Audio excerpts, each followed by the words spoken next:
आप देख रहे हैं देश लाइव, देश की आवाज। हमने मोदी जी को यह करवा दिया।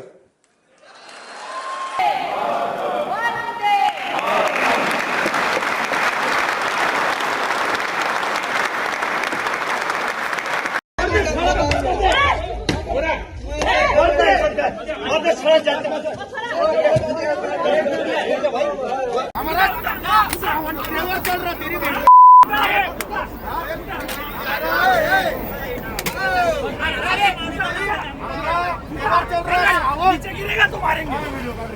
हमारा तेवर चल रहा, हमारा सन चल रहा श्रावण। तुम्हारी माँ लेके जा रहे।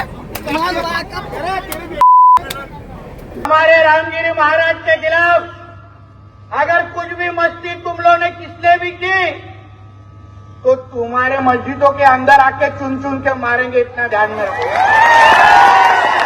तुमको तुम्हारी कौम की अगर चिंता होगी तो हमारे रामगिरी महाराज के खिलाफ कुछ भी बोलने का नहीं, वरना वो जबान हम लोग सही पे रखेंगे नहीं, ये तुम लोग याद रखना। और गौ कसकर समझ के इनको अधिकार मिला हुआ है कि गोली मार दें हमको। ये अधिकार गवर्नमेंट दी है, मोदी सरकार ने दी है, तो क्यों दी है? मुसलमान समझ के गोली में, मुसलमान का इंसान नहीं है। मुसलमान समझ के रोड चल रहा है, बेगुनाह मुसलमान फैमिली लेके चल रहा, कैसे चला, क्यों मुसलमान को मार दिया? जो कोई गुनाहगार होगा उसी को मारने का हक है, वो भी गोली मारने का हक नहीं है। पुलिस को बताओ क्यों मारेंगे मुसलमान को? मुसलमान हमारे भाई नहीं है क्या? कितने मुसलमान है पड़ोस में, वो हमारे रक्षा करते हैं, भाई हैं, बहन मानती हूँ मैं।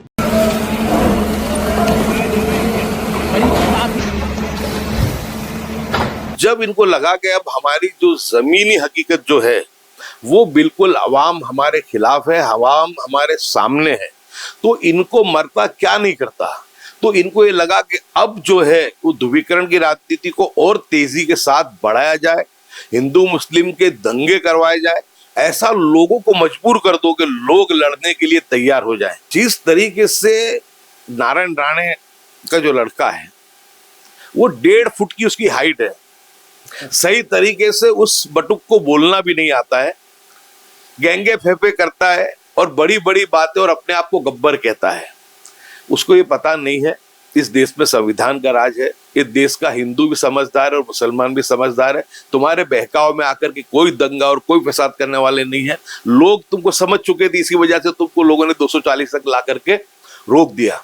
एक सत्ताधारी पार्टी का एमएलए इस तरीके के बयान देता है कि मस्जिद में घुस करके हम मारेंगे, और वो उसके बाद भी कहता है अभी भी कि ये तो भगवादारियों की सरकार है, ये हिंदुत्ववादियों की, सनातनियों की सरकार है, आप लोग बेफिक्र रहो, कुछ होने वाला नहीं है। वहां का मुख्यमंत्री है जो चेहरे से ही गुंडा दिखता है, जो महाराष्ट्र का जो मुख्यमंत्री है, और उसकी जब लैंग्वेज सुनो, उसकी तुम भाषा सुनो, तुमको लगे कि ये कोई टपोरी बात कर रहा है। तो जिस तरीके से वो बचाव करता है, अपनी संवैधानिक फर्ज को नहीं निभाता है, तो मैं मानता हूं कि बहुत ही दुख की बात है। धर्मगुरु तो हमेशा जोड़ते हैं, प्यार मोहब्बत को बांटते हैं।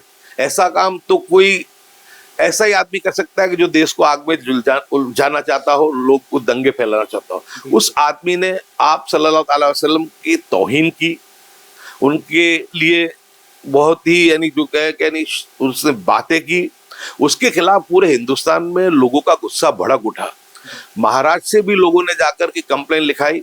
पूरे इंडिया के अंदर कम से कम 53 एफआईआर उसके सामने दर्ज हुई है, उसके बावजूद पुलिस उसको पकड़ती नहीं है। एक मुसलमान अपनी मौत बर्दाश्त कर लेगा, लेकिन आप सल्लल्लाहु अलैहि वसल्लम की कभी भी तौहीन बर्दाश्त नहीं करेगा।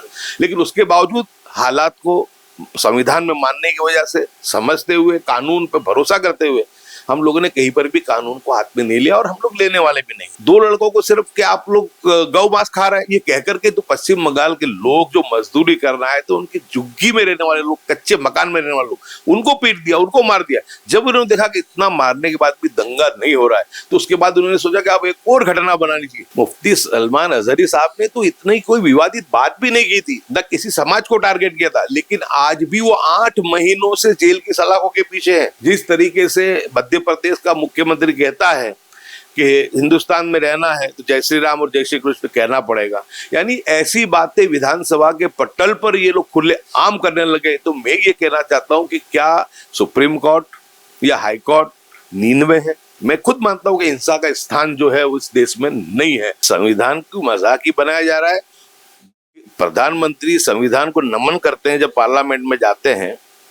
देश में इतनी हेट स्पीच की घटनाएं बन रही हैं, बुलडोजर चल रहे हैं, प्रधानमंत्री को मणिपुर नहीं दिखता है। प्रधानमंत्री यूक्रेन और रशिया का वॉर रुकवाने के लिए जाते हैं। विदेश में जाके आपको गांधी याद आ जाते हैं, और जब भारत देश में हो तो आपको गॉडसे और सावरकर याद आते हैं। तो सुप्रीम कोर्ट ने कहा कि अपराधी भी हो तो भी तुम उसके मकान को तोड़ नहीं सकते, कानूनी प्रक्रिया को जो है तुमको फॉलो करना पड़ेगा। बहुत खुशी की बात है, अच्छी बात है कि राहुल गांधी जी बहुत मुखर होके खुल करके उन्होंने जो है ये जो घटनाएं मॉब लिंचिंग की हुई उसके बारे में भी कहा।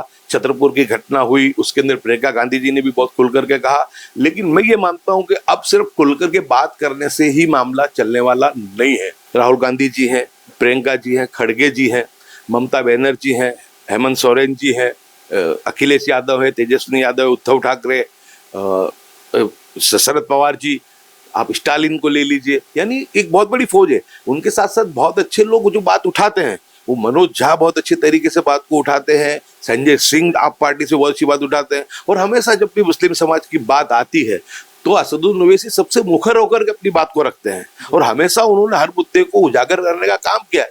तो इस मामले में असदुद्दीन ओवैसी साहब को भी लेकर के सबको साथ में मिल करके ये जो है महात्मा गांधी की समाधि पे वहां पर बैठना चाहिए, एक दिन मौन व्रत रखना चाहिए, धरना प्रदर्शन रखना चाहिए, और राष्ट्रपति जी को भी मिलना चाहिए। मैं, इमरान खेड़ावाला, जावेद पीरजादा, हम लोग दिल्ली भी जाएंगे, और हम जो हमारे 40 सांसद हैं जो मुस्लिम समाज से आते हैं, उसमें 26 सांसद हमारे लोकसभा में हैं और 14 सांसद हमारे राज्यसभा में।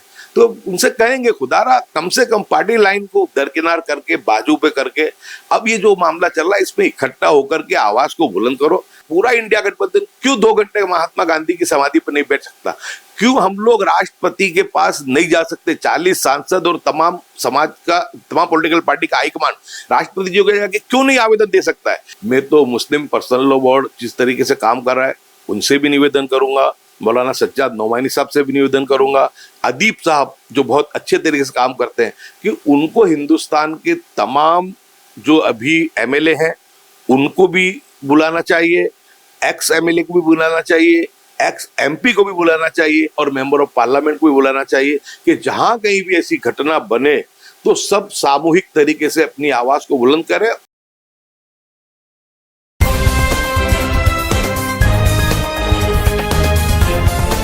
देश और दुनिया की तमाम छोटी और बड़ी खबरों के लिए हमारे चैनल को सब्सक्राइब करना न भूलें और बेल का बटन जरूर दबाएं।